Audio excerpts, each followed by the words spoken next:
नमस्कार साथियों, आज की प्रेस वार्ता में मैं आप सभी का स्वागत करता हूं। साथियों, आज की प्रेस वार्ता को अगर मैं 2 लाइन में समराइज करूं तो मैंने बहुत अच्छी 2 लाइन स्वयं ने लिखी है। सरकार के यार लेकर बेशुमार उधार, बन गए बड़े खरीदार, कहीं अर्थव्यवस्था का ना कर दे बंटाधार। मोदी जी एंड कंपनी का एक मंत्रा है, बोरो एंड कॉन्कर। साथियों, हम में से कई लोग कभी कभी बिजनेस करने का सोचते हैं, कई लोग सोचते हैं, और सबसे बड़ी अड़चन आती है पूंजी की, क्योंकि हम लोग मध्यम आय वर्गीय या लोअर इनकम ग्रुप फैमिलीज से बिलोंग करते हैं, तो पूंजी नहीं होती तो हमारे पास एक अच्छा आइडिया होने के बावजूद भी हम उस बिजनेस को एग्जीक्यूट नहीं कर पाते हैं। पर मोदी जी का एक मंत्रा है अपने दोस्तों के लिए, वो स्कीम आपके लिए, मेरे लिए, 140 करोड़ देशवासियों के लिए नहीं है, वो सिर्फ 2-3 लोगों के लिए है। उधार लो और आगे बढ़ो, उधारी पे धंधा चमकाओ, अपने पैसे से धंधा नहीं। एशिया के सबसे अमीर आदमी बन जाओ, अपने पैसों से नहीं, उधारी पे। आज की प्रेस वार्ता उसी पर केंद्रित है। साथियों, पहले मैं मोदी जी के मित्र पे आऊं, उससे पहले उधारी का काम जो भारत सरकार ने किया उसका एक आंकड़ा आपके सामने रखता हूं। और जब ये आंकड़ा मैंने भारत सरकार के बजट में देखा तो 3 बार मैंने उसको पढ़ा, क्योंकि मुझे लगा कहीं ना कहीं कोई गलती है, पर उसमें कोई गलती नहीं थी। 2014 में हिंदुस्तान की सरकार पर उधारी थी 55 लाख करोड़ रुपए की, 55.9 लाख करोड़। और 2023 में सरकार पर उधारी, बजट में लिखा है सरकार ने कि वित्तीय वर्ष 2023 में उधारी 55.9 लाख करोड़ से बढ़कर 152.17 लाख करोड़ हो जाएगी। अर्थात 2014 में हर हिंदुस्तानी पर सरकार के लिए कर्ज के कारण कर्जा था 43,124 रुपये, 43,124 रुपये was per capita debt on each one of us in 2014. And as per Government of India, in 2023, it is expected to increase per capita debt from 43,124 to 1,09,000 rupees. 43,124 प्रति हिंदुस्तानी पर जो 2013-14 में कर्ज था, वो 2000 वित्तीय वर्ष 2023 में बढ़कर 1,09,000 रुपये हो जाएगा। मतलब पिछले 8 सालों में मोदी जी के कुप्रबंधन के कारण प्रति हिंदुस्तानी पर कर्ज 152% से बढ़ा है। 43,124 से 1,09,000 रुपये ऐसा कर्ज हमारे ऊपर है जो हमने नहीं लिया, हमारे बाबत सरकार ने ले लिया, उस कारण हमारे ऊपर आ गया। 152% इस कर्ज में बढ़ोतरी हुई। ये तो है सरकार का मॉडल। अब सरकार का मॉडल है तो उनके यार भी यही मॉडल काम में लेंगे। अब उन्होंने क्या मॉडल लिया है उसके बारे में न्यूयॉर्क की credit research firm credit site ने अपना एक रिसर्च रिपोर्ट पब्लिश करी है। उसके अनुसार सरकार के जो हमारे दो के नंबर 1 व्यक्ति, उनके ऊपर 2,30,000 करोड़ का कर्ज है। अडानी के ऊपर कुल कर्ज, अडानी ग्रुप के ऊपर 2,30,000 करोड़ रुपए का है। अब सवाल ये उठता है कि कौन ये कर्ज अडानी ग्रुप को दिलवा रहा है। उसका ब्यौरा भी लाया हूं कि भाई स्टेट बैंक का कितना है और दूसरे प्राइवेट बैंकों का कितना है, विदेशी बैंकों का कितना है, सारी बातें करेंगे। तो credit research firm credit site के अनुसार ग्रॉस डेट अडानी ग्रुप के ऊपर 2.3 ट्रिलियन रुपये इज इक्वल टू 2,30,000 करोड़ रुपया हो गया। अब ये रिपोर्ट आगे क्या कहती है, और बहुत महत्वपूर्ण बात इस रिपोर्ट ने कही है, वो कहती है कि अडानी ग्रुप ग्रॉसली लिवरेज्ड है, मतलब कर्ज में दबा हुआ है, फिर भी नया कर्ज मिलता जा रहा है। वो रिपोर्ट आगे ये कहती है कि अडानी ग्रुप को नए और अनरिलेटेड बिजनेसेस में जाने से बचना चाहिए, ये बड़ी रिस्क है उसके ऊपर। अनरिलेटेड बिजनेस, अब तो आप देख लीजिए, धरती, आकाश, पाताल, वायु, अग्नि, पांचों महाभूत के अंदर कोई भी बिजनेस है हिंदुस्तान में, उसके अंदर अडानी ग्रुप है। और क्यों है वो आप और मैं और देश के सभी लोग जानते हैं। अब ये कहते हैं कि अडानी ग्रुप ने अपनी जेब से कैपिटल नहीं लगा रही, ये रिपोर्ट कह रही है, ये हमारा आंकड़ा नहीं है, ये हम नहीं कह रहे, कि अडानी ग्रुप कर्ज में दबा हुआ है। ये रिपोर्ट कह रही है कि अडानी ग्रुप अनरिलेटेड बिजनेस कर रहा है जिसका उसको कोई अनुभव नहीं है। ये रिपोर्ट कह रही है कि अडानी अपनी पर्सनल इक्विटी कैपिटल अपने ग्रुप्स में इंजेक्ट नहीं कर रहा है। आगे ये रिपोर्ट कहती है, और इस रिपोर्ट के हवाले से ही मैं पूरी बात कर रहा हूं, कि 2020 से 2022 के बीच अडानी ग्रुप ने 48,000 करोड़ रुपए का कर्जा लिया 1.5 साल के अंदर। अप्रैल 2020 से जून 2022 के मध्य 2 साल के अंदर 48,000 करोड़ का कर्जा लिया, जिसमें से मात्र स्टेट बैंक ऑफ इंडिया से 18,770 करोड़ रुपए का कर्जा लिया। रिपोर्ट कह रही है कि कर्ज में दब रहा है। रिपोर्ट कह रही है कि नए और जिन बिजनेसेस का अनुभव नहीं है उसमें ग्रुप जा रहा है। रिपोर्ट कह रही है कि बिजनेस में ग्रुप को अपनी स्वयं की कैपिटल लगाने की जरूरत है, पर स्टेट बैंक ने उसी दौरान 18,770 करोड़ रुपए का कर्जा 2020 से 2022 के मध्य दिया। अर्थात 2020 से 22 के मध्य जो अडानी ग्रुप ने कर्जा लिया उसका 40% कर्जा तो सिर्फ स्टेट बैंक ऑफ इंडिया ने दिया, और बाकी 14 ग्लोबल प्राइवेट बैंक्स ने, दुनिया के सारे बड़े 14 बैंकों ने मिलके, जिसमें जापान के बैंक, अमेरिका के बैंक, सिंगापुर के बैंक, ऑस्ट्रेलिया के बैंक, स्विट्जरलैंड के बैंकों ने, सबने मिलके 60% दिया, पर हमारे स्टेट बैंक ऑफ इंडिया ने अकेले ने उसको 40% दे दिया। चलिए साहब, अभी ये बात अभी खत्म नहीं हुई। अब ये कह रहे हैं, ये रिपोर्ट कह रही है कि इसके कारण भारतीय बैंकों के ऊपर भयंकर रिस्क है, बड़ी रिस्क है बैंकों के ऊपर इस कर्जे के कारण।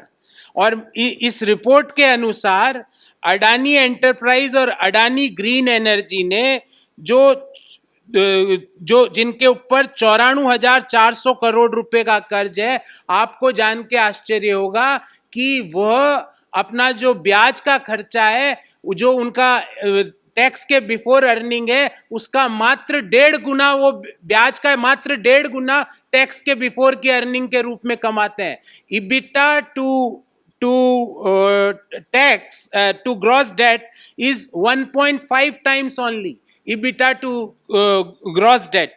फिर ये रिपोर्ट आगे कहती है कि द रिपोर्ट हाईलाइट्स कि आने वाले समय में इनके नए बिजनेसेस में प्रॉफिट नहीं होगा। ये मैं नहीं कह रहा, ये रिपोर्ट कह रही है। और जब प्रॉफिट नहीं होगा तो या तो बैंकों को इनको और कर्ज देना पड़ेगा या बैंकों का कर्ज डूब जाएगा आने वाले समय में, क्योंकि ये नया नया बिजनेस करते हैं। अब इस रिपोर्ट में आगे कहा जा रहा है कि इसके कारण अडानी ग्रुप एक मैसिव डेट ट्रैप के अंदर जा चुका है। और इस रिपोर्ट के अंतिम पैराग्राफ में जो लाइनें लिखी है वो मैं अक्षरश आपके सामने पढ़ के सुनाता हूं। Gautam Adani also enjoys healthy relationship with ruling Modi administration. ये एज इट इज वर्बेटिम सुना रहा हूं आपको। Mister Adani and Indian prime minister mister Narendra Modi know each other well, going back to the later days as the chief minister of the Gujarat state. ये इस report में लिखा गया। पूरा 2,20,000 करोड़ का कर्जा है। पिछले 2 सालों में आपने जो मेजर कर्जा लिया उसमें से 40% सिर्फ स्टेट बैंक ऑफ इंडिया से लिया। आप नए बिजनेस में जा रहे हो, जिसके कारण इस रिपोर्ट में कहा गया है कि आने वाले समय में उन बिजनेसेस में उतनी प्रॉफिटेबिलिटी नहीं रहेगी, तो आपको बैंकों से और कर्जा लेने की जरूरत पड़ेगी, या बैंकों को आप कर्जा या ब्याज चुकाने में असमर्थ हो जाओगे। गौरतलब, ध्यान रहे, याद रहे कि 23 जून 2022 को मैंने एक और प्रेस वार्ता की थी, आपको याद होगा, जब श्रीलंका के प्रेसिडेंट के ऊपर मोदी जी का प्रेशर गया था कि वह जो रिन्यूएबल एनर्जी के पावर के प्रोजेक्ट है वो अडानी को अलॉट करे। ये हमने नहीं कहा, ये श्रीलंका के state owned Ceylon electricity board के चेयरमैन ने ये बात कही है। अभी तक उसके बारे में उसको किस तरह उस इश्यू को खत्म किया गया, चेयरमैन साहब के ऊपर दबाव डाला गया कि नहीं दबाव डाला गया, उन्होंने अपने शब्द वापस लिए। गौरतलब है कि 2014 में जैसे ही मोदी जी सरकार में आए तो एसबीआई ने अडानी ग्रुप को $1 बिलियन का कर्ज देने का इन प्रिंसिपल एग्रीमेंट बनाया और उसको वापस लेना पड़ा था। आफ्टर कांस्टेंट प्रोटेस्ट एसबीआई ने उस एमओयू को स्क्रैप किया। फिर 2020 में एसबीआई ने अडानी के कार्मिशेल कोल प्रोजेक्ट जो ऑस्ट्रेलिया में है उसको 5,000 करोड़ का लोन देने की फिर पेशकश की, पर प्रेशर बाय इन्वेस्टर्स का जब प्रेशर आया तो वो लोन भी स्टक हुआ। अभी इसमें क्या अपडेट है उसके बाद किसी को कुछ नहीं पता है। और जो लेटेस्ट गिमिक हुई है, जो लेटेस्ट गिमिक करी है इन्होंने, वो है 29.19% एक टीवी चैनल में, क्योंकि अडानी तो सब जगह है, धारावाहिक से लेके न्यूज तक, कोल से लेके हवाई जहाजों तक, हवाई अड्डों की निगरानी से लेके पोर्ट तक, मतलब आप सोचिए बिजनेस, आपके दिमाग में बिजनेस सोचिए, उसमें आपको मिलेगा अडानी। और वो पिछले 8 साल में किस तरह प्रॉस्पर कर रहा है, और वो भी हमारे पैसों से, बैंक के पैसों से, जो कि हमारा पैसा है। अब इस मीडिया हाउस के हवाले से मैं एक खबर दे रहा हूं कि इन बिना कंसेंट के, बिना कन्वर्जेशन से, बिना फाउंडर के इंफॉर्मेशन और अप्रूवल के 29.19% स्टेक अडानी ग्रुप ने लीडिंग टीवी न्यूज चैनल में खरीदने की बात करी। और यही नहीं रुके, बोले 26% और ओपन ऑफर से लेंगे। अब इस बाबत हमारे 3 सवाल है सरकार से। पहला, वह कौन है सरकार में व्यक्ति जो बैंकों के ऊपर दबाव डालता है अडानी ग्रुप को कर्जा देने के लिए, क्योंकि कर्ज पे कर्ज बढ़ा जा रहा है, कैपिटल अपनी तरफ से अडानी ग्रुप लगा नहीं रहा है, कर्जे पे बिजनेस किए जा रहा है, एक्विजिशन पे एक्विजिशन किए जा रहा है। वो कौन व्यक्ति है जिसने एसबीआई को या अन्य बैंकों को अडानी ग्रुप के ऊपर, अडानी ग्रुप को लोन देने का दबाव डाला? हम पूछना चाहते हैं कि इसके कारण जो भारत की अर्थव्यवस्था के ऊपर जो ह्यूज रिस्क आई है, 2,20,000 करोड़ का ऋण है, टोटल डेट इज 2.2 ट्रिलियन। और अगर हम मौजूदा जो यूएस डॉलर इंडियन रुपी की रेट ले तो 2,30,000 करोड़ हो जाएगा। तो वो कौन लोग हैं जो स्टेट बैंक पे दबाव डालते हैं अडानी ग्रुप को कर्ज देने के लिए? दूसरा, अभी जब अडानी ग्रुप ने एक मीडिया हाउस का होस्टाइल टेक ओवर करने का जो प्रयास किया जा रहा है, और ले लिया, प्रयास क्या किया जा रहा है, ले लिया, securities and exchange board of India और वित्त मंत्रालय क्यों खामोश है? क्यों वो इसकी जांच नहीं करवाता कि ये होस्टाइल टेक ओवर कैसे हुआ, कौन कौन से सेबी के जो नोटिफिकेशंस और सेबी के जो सर्कुलर्स है उनका उल्लंघन हुआ है? वो क्यों मुख्य दर्शक बन के बैठा हुआ है?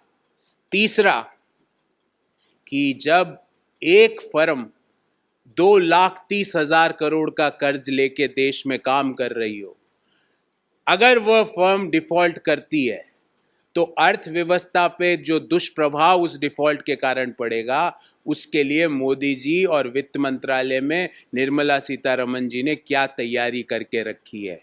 So these are three particular questions. Before I entertain the questions on this, I would like to brief you in English. सरकार के यार लेकर बेशुमार उधार, बन गए हैं बड़े खरीदार, कहीं अर्थव्यवस्था का ना कर दे बंटाधार. Borrow and conquer is a new mantra of Modi ji and company. If one analyzes the economic and financial condition of the BJP government has inflicted upon the country, one would have no reason not to believe that it is a nightmare. One of the most worrying aspects is the spiraling debt pattern. The outstanding internal and external debt and other liabilities of central government at the end of year FY23 are estimated to rupees 152 lakh crore as against 55.9 lakh crore at the end of financial year 2014.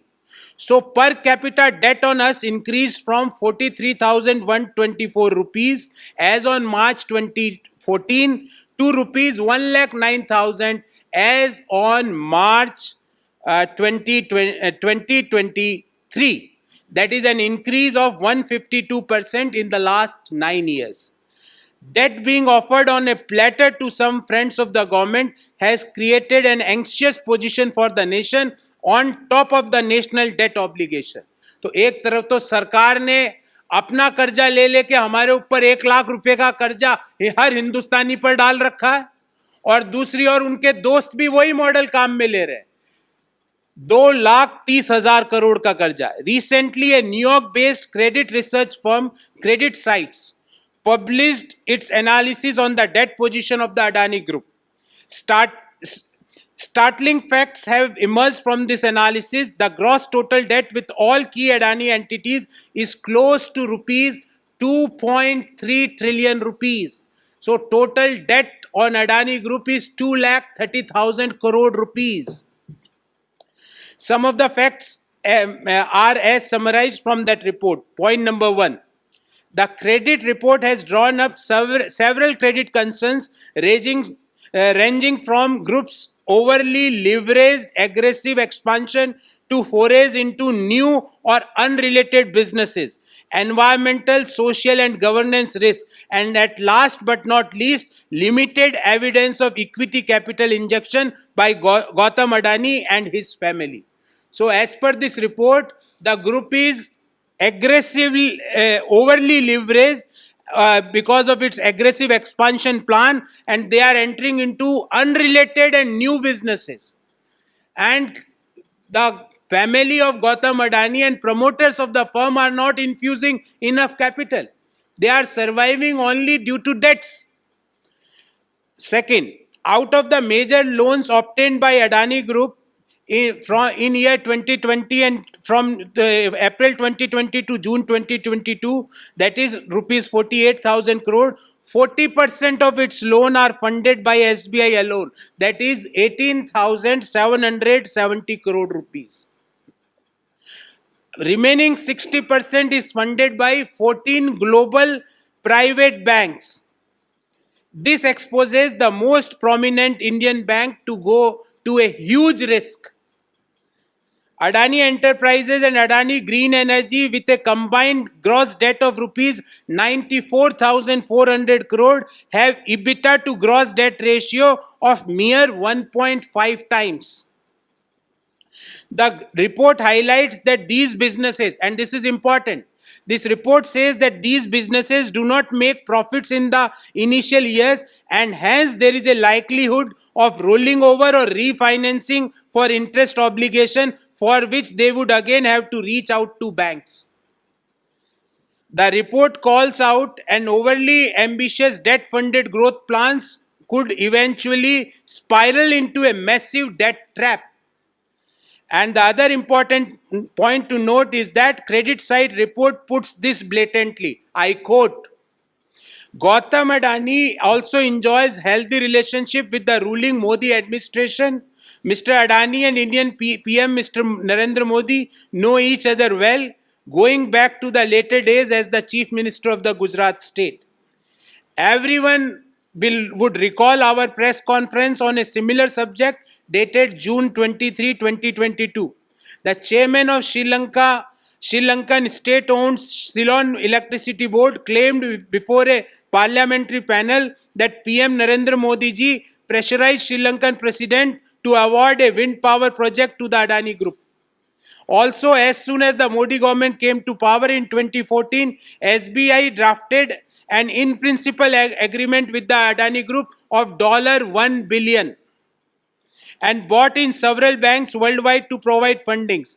After constant protest, SBI backed off and scrapped the MOU. In 2020, news of another rupees 5,000 crore loan by State Bank of India to Adani's Carmichael coal project in Australia become public. Pressure by investors such as Amundi and AXA led to SBI's loan stuck. We are not having any update on this till now. The latest gimmick has been the acquisition of 29.19% stake by Adani Group in a leading news channel. This was executed without an input from, conversation with, or consent of the channel's founders. The Adani Group also announced an open offer to buy another 26% stake in that particular channel. So we have 3 specific questions for the constant sleep mode BJP government. Number 1, who from the government is pressurizing banks such as State Bank of India to grant loans of such proportions, putting the national economy and banks at colossal risk? Why are the Finance Ministry and SEBI sitting idle on the entire hostile acquisition episode of a leading TV news channel?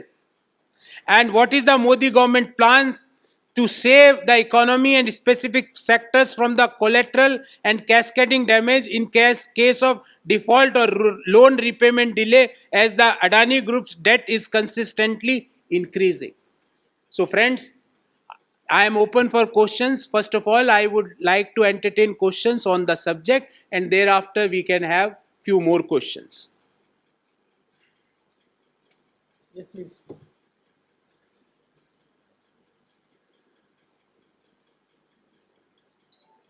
Ji. You can move. Any other question?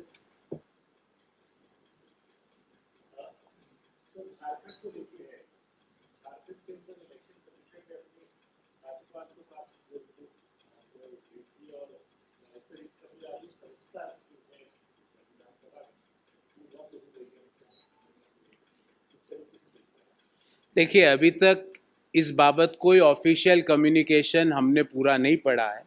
जो आप जो बता रहे हैं वो अभी भी सूत्रों के हवाले से ही खबर है. तो जब तक कोई ऑफिशियल कम्युनिकेशन हम पूरा नहीं पढ़ लेते, उसमें क्या क्या इश्यूज इंगित किए गए हैं, जब तक हम पूरा उसका अवलोकन नहीं कर लेते, इस बाबत कोई भी बात कहना अभी जल्दबाजी होगी.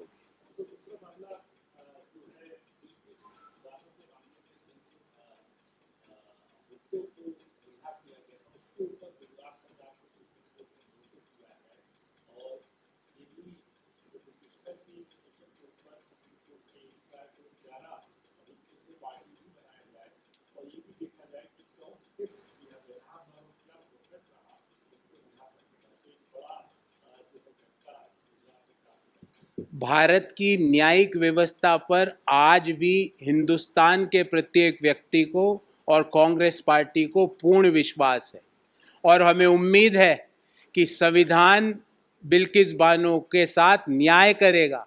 भारत की न्याय प्रणाली न्याय करेगी. जो 11 दुष्कर्म के दोषी लोग, उनको जिस तरह से माला पहना के जिस तरह से उनका स्वागत किया गया, वो हिंदुस्तान के हर व्यक्ति के लिए, गुजरात सरकार के लिए और भारत सरकार के लिए एक शर्म की बात है. एक दुष्कर्म के दोषी 11 लोगों का महिमा मंडन किया जा रहा है. उनको इस तरह स्वागत किया जा रहा है कि उन्होंने भारत के लिए स्वर्ण पदक जीत लिया हो. शर्म आनी चाहिए गुजरात सरकार को, शर्म आनी चाहिए भारत सरकार को, जो मूक दर्शक बन के सारी चीजें देख रही है। हमें पूर्ण विश्वास है कि भारत की न्याय प्रणाली, भारत का संविधान हमारे देश की बेटियों को न्याय देगा। और जैसा राहुल गांधी जी ने कहा है कि बेटी बचाओ सिर्फ खोखला नारा नहीं हो सकता। बेटी बचाओ जैसे खोखले नारे आप दे रहे हो और दूसरी तरफ बलात्कारियों को बचाने का काम कर रहे हो। मुझे और कांग्रेस पार्टी को उम्मीद है कि भारत का सर्वोच्च न्यायालय बिल्किस बानो को न्याय देगा और जिन लोगों ने भी इस न्याय व्यवस्था का उपहास उड़ाने का प्रयास किया उनके खिलाफ कड़ी कार्रवाई होगी। बेशरम लोग हैं वो जिन्होंने एक दुष्कर्म, जो पीड़ित महिला उसके साथ जिन्होंने दुष्कर्म किया, उनका स्वागत किया जा रहा है, उनका माल्यार्पण के द्वारा उनका स्वागत किया जा रहा है। मुझे लगता है हिंदुस्तान में इससे ज्यादा बेहुदापन कभी नहीं हो सकता।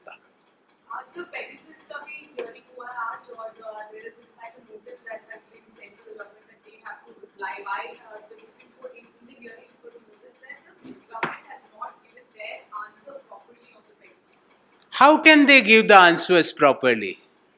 Because if they will give the answers properly, they have to answer that under which provision, of which act they had installed or they had used Pegasus weapon against Rahul Gandhi ji, against the leaders of opposition party, against the senior journalists of our country, against the election commissioner of our country, against the important scientists of our country, against the civil society activists of our country, against the I can say Supreme Court of our country, because this government had used this Pegasus weapon against the registrar of Supreme Court of India also. So how can they answer?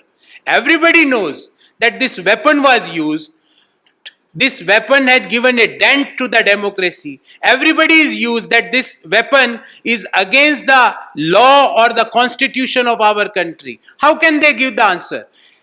कई बार उत्तर नहीं देना भी एक उत्तर होता है। सरकार ने बता दिया कि उन्होंने पेगासस हथियार का प्रयोग इस देश के लोकतंत्र के खिलाफ किया था। सरकार ने चुप रह के ये बता दिया कि इस पेगासस हथियार का प्रयोग सरकार ने राहुल गांधी जी के खिलाफ, अपोजिशन के लीडर्स के खिलाफ, मुख्य वैज्ञानिकों के खिलाफ, इलेक्शन कमिश्नर के खिलाफ, सुप्रीम कोर्ट के रजिस्ट्रार के खिलाफ, देश के सिविल सोसाइटी के एक्टिविस्टों के खिलाफ, देश के सीनियर जर्नलिस्टों के खिलाफ किया है।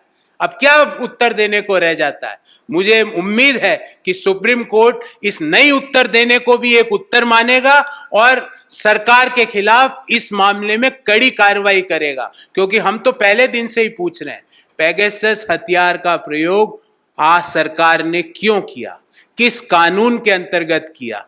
जिस हथियार का प्रयोग आतंकवादियों के खिलाफ किया जाता है, जिस हथियार का प्रयोग दुश्मन देश के जो लोगों के खिलाफ किया जाता है, सरकार ने उस हथियार का प्रयोग भारत के लोकतंत्र को कमजोर करने के लिए क्यों किया? भारत की न्यायपालिका को कमजोर करने के लिए क्यों किया? भारत की एग्जीक्यूटिव को कमजोर करने के लिए क्यों किया? इसके बारे में उसको उत्तर देना चाहिए। हमने आपको डिटेल्ड ब्यौरा दिया कि इलेक्शन कमिश्नर के खिलाफ उस हथियार का प्रयोग हुआ, सुप्रीम कोर्ट के रजिस्ट्रार के खिलाफ उस हथियार का प्रयोग हुआ, उस हथियार का प्रयोग अपोजिशन के लीडर्स के ऊपर हुआ, राहुल गांधी जी के ऊपर उस हथियार का प्रयोग किया गया। उससे सिर्फ आपने लोकतंत्र और भारत के संविधान को कमजोर करने का काम किया। और किस हैसियत से वो हथियार खरीदा गया? वो एक हथियार है, जैसा राहुल गांधी जी ने बार बार कहा, that is a weapon to give a dent to the democracy of our country, that is a weapon to give a dent to the constitution of our country, that is a weapon against parliamentary, against executive, against the judiciary of our country. जब आप opposition के नेताओं के खिलाफ उस weapon का प्रयोग करते हो तो उससे आप पार्लियामेंट्री डेमोक्रेसी को डेंट देते हो। जब आप सुप्रीम कोर्ट के रजिस्ट्रार के फोन में उस वेपन का प्रयोग करते हो तो आप जुडिशरी को डेंट देने का काम करते हो। जब आप भारत के निर्वाचन आयोग निर्वाचन आयुक्त है, इलेक्शन कमिश्नर है जो देश के, उनके फोन पे इस वेपन का प्रयोग करते हो तो आप एग्जीक्यूटिव को कमजोर करने का काम करते हो। जब आप उस वेपन का प्रयोग देश के सिविल राइट के एक्टिविस्ट, देश के सीनियर जर्नलिस्ट के खिलाफ करते हो तो आप देश का जो चौथा स्तंभ है उसको डेंट देने का काम करते हो। इसलिए नहीं उत्तर भी एक उत्तर है। और क्या उत्तर देगी सरकार, हमें भी पता है और देश के हर व्यक्ति को पता है कि इस वेपन का, इस हथियार का प्रयोग मोदी सरकार ने देश के संविधान को डेंट देने के लिए, देश के लोकतंत्र को डेंट देने के लिए किया है।